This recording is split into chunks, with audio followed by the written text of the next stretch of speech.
Hello दोस्तों, आज हम लोग पॉलिटिकल साइंस के सेट नंबर 3 के 50 एमसीक्यू क्वेश्चंस को देखेंगे। तो चलिए शुरू करते हैं। आज का पहला प्रश्न है, निम्नलिखित में से किसको संविधान द्वारा मौलिक अधिकारों को लागू करने की शक्ति दी गई है?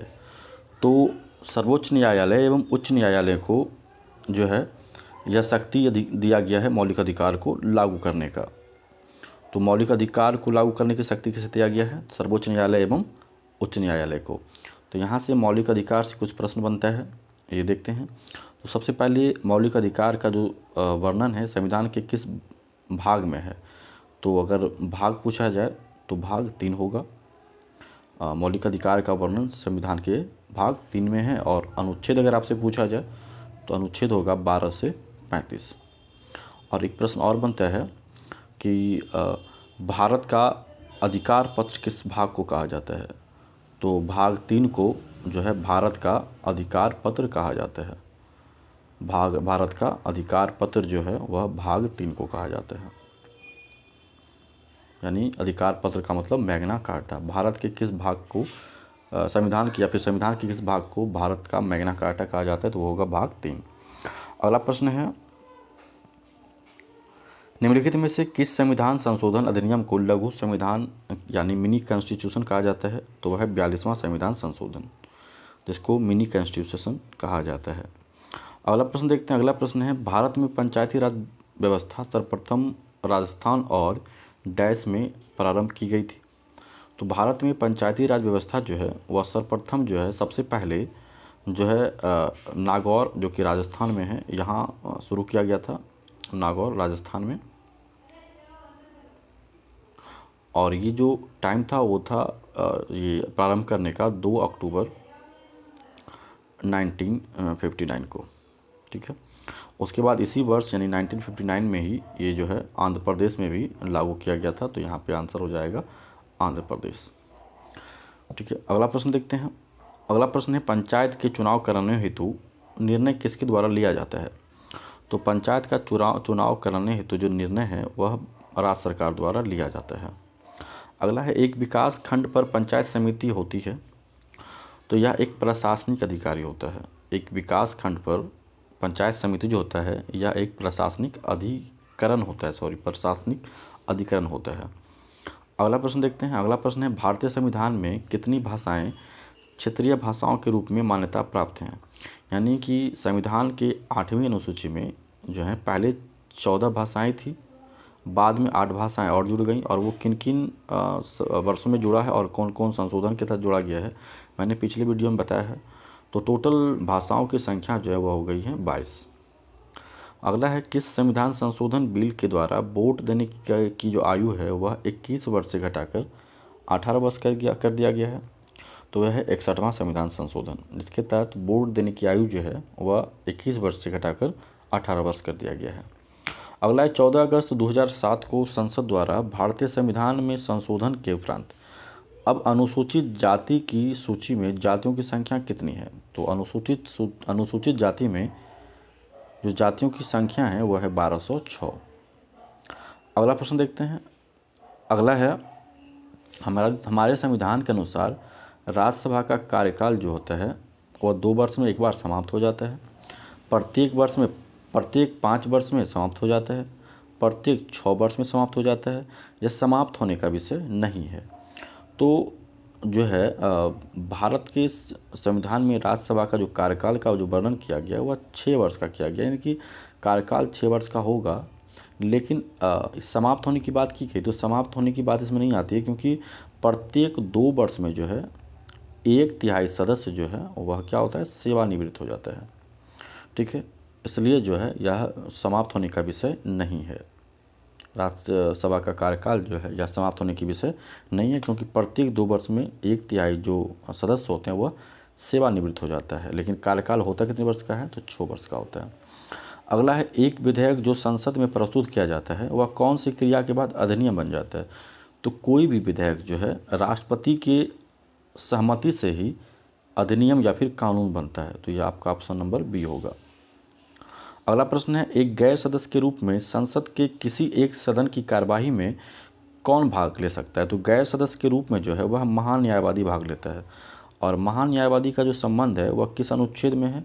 तो महान्यायवादी का संबंध जो है वह अनुच्छेद 76 में है। और महान्यायवादी की नियुक्ति कौन करता है? तो नियुक्ति जो है वह राष्ट्रपति के द्वारा किया जाता है महान्यायवादी का। और यहाँ से एक प्रश्न और बनता है कि भारत का विधि अधिकारी कौन होता है? तो भारत का विधि अधिकारी होता है महान्यायवादी। अगला प्रश्न देखते हैं। अगला प्रश्न है, श्रीमती प्रतिभा पाटिल का भारतीय गणतंत्र के राष्ट्रपति के रूप में क्रम क्या है? तो ये जो प्रतिभा पाटिल हैं, श्रीमती प्रतिभा पाटिल जो हैं, यह भारतीय गणतंत्र के रूप में जो राष्ट्रपति का इसका क्रम है वह 12वां क्रम है। भारतीय गणतंत्र के राष्ट्रपति के रूप में इनका क्रम जो है वह है 12वां। अगला है, भारत में चलित न्यायालय यानी कि मोबाइल कोर्ट जिसको हम लोग कहते हैं, तो इसका मानस सूत्र जो है किसने तैयार किया था? तो यह जो है डॉक्टर APJ अब्दुल कलाम के तहत जो है यह चलित न्यायालय की जो मतलब एक तरह से कह सकते हैं शुरुआत या APJ अब्दुल कलाम के द्वारा किया गया था। अगला है, एक उच्च न्यायालय हाई कोर्ट के न्यायाधीश अपना त्यागपत्र किसको देता है? तो उच्च न्यायालय के जो न्यायाधीश हैं वह अपना त्यागपत्र जो है वह राष्ट्रपति को देता है। यानी इसका आंसर हो जाएगा A नंबर। अगला प्रश्न है,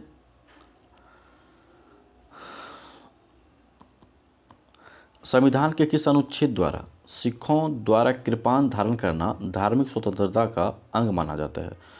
तो सिख लोग जो है वह कृपाण जो है रखता है किस अनुच्छेद के तहत? तो वह है अनुच्छेद 25 के तहत जो है इनको यह अनुमति दिया गया है कृपाण रखने का, जो कि धार्मिक स्वतंत्रता का अधिकार से संबंधित है।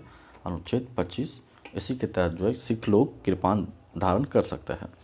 अगला प्रश्न है, राष्ट्रपति द्वारा महाभियोग का आरोप संसद के किस सदन द्वारा लगाया जा सकता है? तो राष्ट्रपति पर महाभियोग जो है वह संसद के किसी भी सदन द्वारा लाया जा सकता है। और प्रश्न यहाँ से ये बनता है कि संविधान के किस अनुच्छेद के तहत राष्ट्रपति पर महाभियोग लगाया जा सकता है?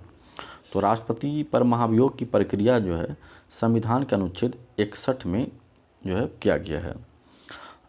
अगला प्रश्न है, राज्यपाल को वेतन तथा भत्ता किस रूप में दिया जाता है? तो यह जो है कंसोलिडेटेड जो है फंड ऑफ स्टेट के माध्यम से राज्यपाल को वेतन और भत्ता दिया जाता है। अगला प्रश्न है, केंद्र राज्य संबंध में राज्यों की स्थिति नगर पालिका की तरह होती है।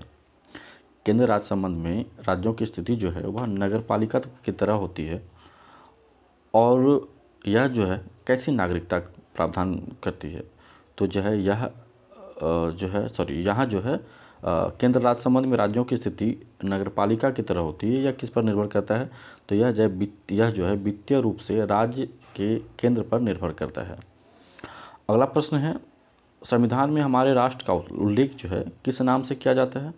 तो संविधान में हमारे राष्ट्र का जो उल्लेख है वह भारत अर्थात इंडिया यानी भारत तथा इंडिया के रूप में किया जाता है। और यह जो अनुच्छेद है वह किस में कहा गया है? तो अनुच्छेद 1 में हमारे राष्ट्र का वर्णन जो है भारत तथा इंडिया के रूप में किया गया है। अगला, निम्नलिखित में से कौन सा मूल अधिकार भारतीय संविधान में नागरिकों को नहीं दिया गया है? तो सूचना का अधिकार जो है वह भारतीय संविधान में जो है नागरिकों को प्रावधान नहीं किया गया है। अगला प्रश्न है, भारत के किस राज्य में सर्वप्रथम महिला मुख्यमंत्री हुई थी? तो भारत के उत्तर प्रदेश राज्य में जो है सर्वप्रथम महिला मुख्यमंत्री हुई थी। यानी कि इसका एक अलग तरह से भी क्वेश्चन बनाया जा सकता है कि भारत की प्रथम महिला मुख्यमंत्री का नाम क्या है? तो उसका नाम है सुचेता कृपलानी। सुचेता कृपलानी जो है यह भारत की प्रथम महिला मुख्यमंत्री रही हैं, जो कि उत्तर प्रदेश राज्य से संबंधित है। अगला प्रश्न है, पंचायतों को संवैधानिक दर्जा प्रदान किस अनुच्छेद के तहत किया जाता है? तो पंचायतों को संवैधानिक दर्जा जो है अनुच्छेद 243 के अंतर्गत किया गया है। अगला है, केंद्र में द्वैध शासन किस अधिनियम के अंतर्गत स्थापित किया गया है? तो केंद्र में द्वैध शासन जो है भारत सरकार अधिनियम 1935 के तहत किया गया है।